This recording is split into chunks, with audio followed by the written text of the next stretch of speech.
On December the 5th, 1962, Return to Sender entered the UK singles chart. On that very same day, a new group called the Beatles had their first record in that same chart. It was at number 21, Love Me Do.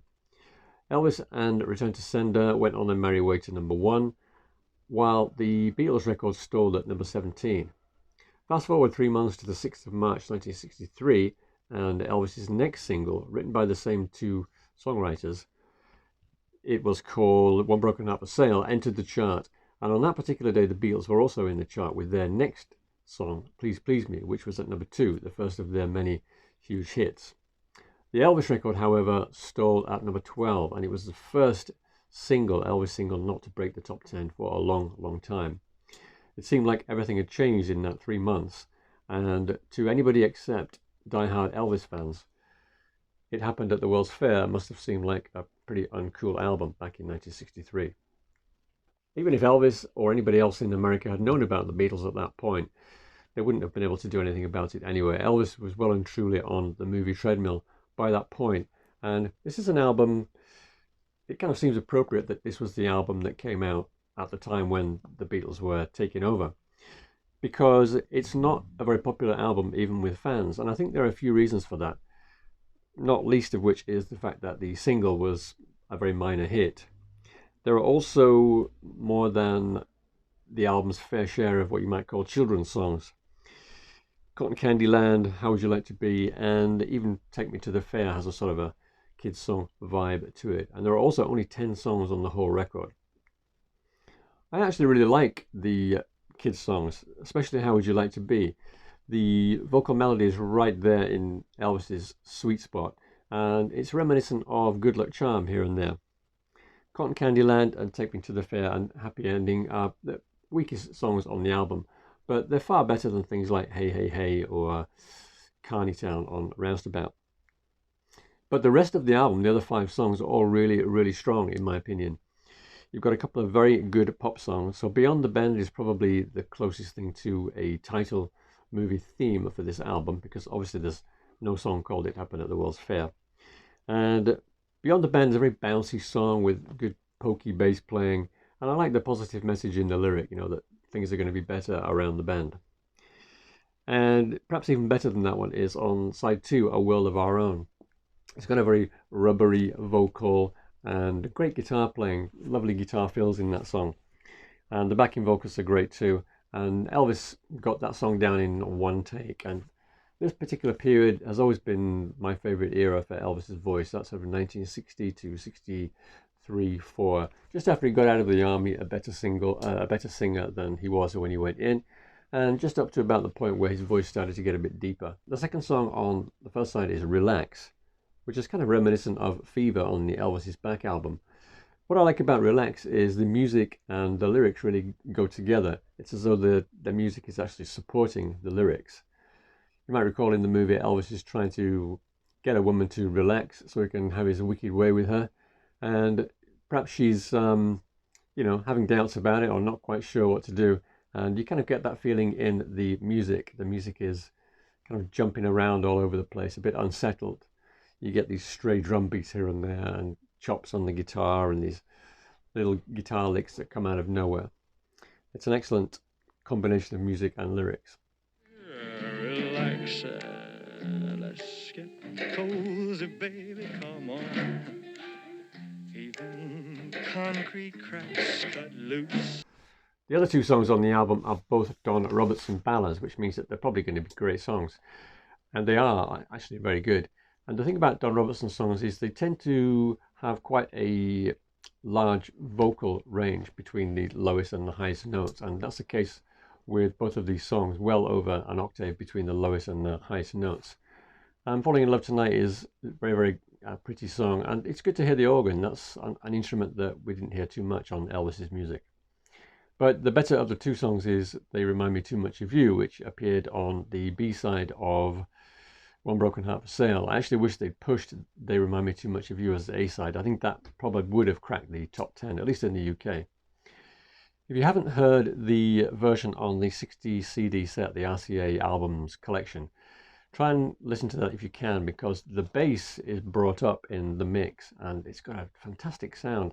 It's just a drone note, just one note that you can hear there at the bottom of all the instruments. And it sounds like it's a double bass, but maybe played with a bow. It's certainly not an electric bass, and you can't get that kind of sustain from an upright bass without using a bow. It sounds really good. It's got a great growl to it. So have a listen to that if you can, if you've got the CD box set.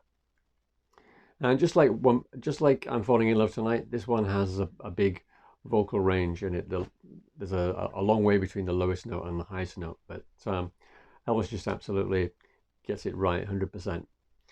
So this actually is one of my favorite soundtrack albums. You might have gathered that from listening to me talk about the 5 good songs. But I'm going to review one more album and then we'll go to the rankings after that. When the Kleinbeck album came out in 1968, it must have looked like RCA was pushing it by including 5 songs that had nothing to do with the film on the album. But in actual fact, RCA had done the exact same thing 11 years earlier with Loving You, Elvis's first ever movie soundtrack LP. None of the songs on side 2 are from the movie. In the film, Elvis actually plays a singer, which is a good thing in that none of the songs are plot songs. Any one of the 7 songs that appeared in the film could have existed away from the soundtrack. And I actually think that Loving You, the soundtrack to the movie Loving You, actually has a higher percentage of classics than any other Elvis soundtrack. 5 of the 7 songs are classics, known to most people, even if they're not Elvis fans. Of course, you have the 2 sides of the big single, Teddy Bear and Loving You. There's also 2 sides of another big single in Europe, Party and Got a Lot of Living to Do. Both of those songs were on the Elvis 40 Greatest album. And then, beginning the album, you have an all-time rock and roll classic in Mean Woman Blues. As well as those 5 songs, you've also got Lonesome Cowboy. That was actually released on a single in Japan. And it's a song that I particularly like on that first side as well. The weakest song on the first side in the movie itself is Hot Dog, which was written by Leiber and Stoller. Not the greatest song that they ever gave Elvis to do, but I actually have a bit of a soft spot because my son used to enjoy listening to this song when he was a little kid. When the song would come on in the car, he would get very animated because he thought it was amusing that a song would be called Hot Dog. I've used the book Writing for the King a few times when making these videos, and there is another interesting story in that book related to this movie. The songwriter Ben Wiseman talks about the time he met Elvis for the first time, and it was apparently on the set of Loving You. And he says that Elvis was playing guitar and Wiseman sat down and played the piano along with him. And they played together for a few minutes. And then after they'd finished playing, Elvis said, you know, who are you? And when Wiseman told him, I wrote the song, Got a Lot of Living to Do, Elvis got the guys together and insisted that they recorded it right there and then. And he did actually apparently record a few other songs along with Got a Lot of Living to Do on that day. He also recorded Teddy Bear, and One Night of Sin was also recorded on the same day, as well as a couple of instrumentals. That appears to have been January the 16th, 1957. And Ben Wiseman says that they actually got through the song fairly quickly. But Elvis had actually already recorded Got a Lot of Living to Do in another studio, Radio Recorders, on the 12th of January, just a few days prior to that, 4 days earlier. And he also recorded Tell Me Why, and I Believe, and All Shook Up on that same day. On the back cover, it tells us, on side 2, Elvis gives his own very special vocal treatment of 5 well-known popular ballads. I think that RCA sequenced side 2 in a very deliberate way because the first, third, and fifth songs all have very similar rhythms, a sort of slow triplet rhythm. So I guess they wanted to separate those songs from each other. And I think Elvis didn't actually like his version of Blueberry Hill. I seem to remember reading that somewhere over the years. Not sure why. I really enjoy that version of Blueberry Hill. I Need You So is one of my favourite Elvis ballads of the 1950s. And Don't Leave Me Now, I also enjoy that one too, although I can't really hear much difference between that and the Jailhouse Rock version. I think the ending is noticeably different. The Jordanaires arrangement at the end is quite different, but otherwise the two versions are fairly similar. Have I Told You Lately That I Love You, I think was originally a country song, but Elvis sort of rocks it up very slightly, and that's a very catchy tune, with a nice foot tapping rhythm to it. The only song on the album, the only reservation I have really about the album, is the song True Love, the Cole Porter song. I think that it was probably a little bit too soon in Elvis's career to be singing that kind of a song. I think it's well enough performed, but it seems like Elvis's voice gets drowned out by the Jordanaires at various points in the song.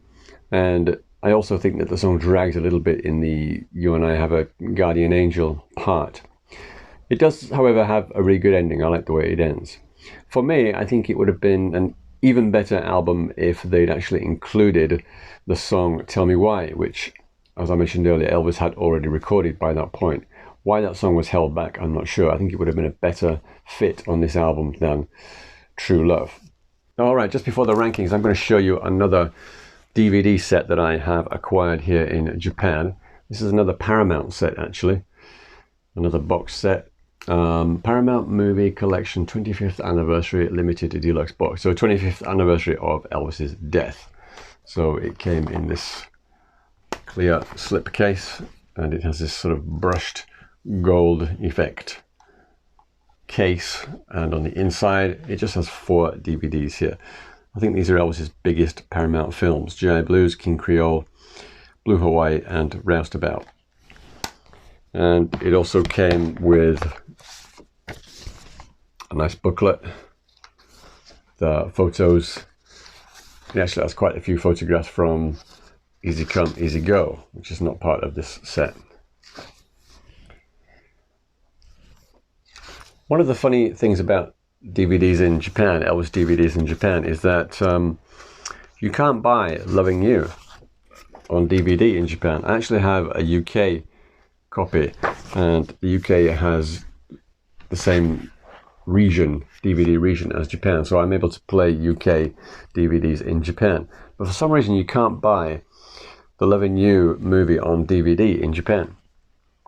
And also with this box set you also get this little frame here, Elvis 25th anniversary, it says down here, and then at the top here it has a postcard showing the original American movie poster. It seems like it's taken straight from an original poster, because if you look closely you can actually see crease marks.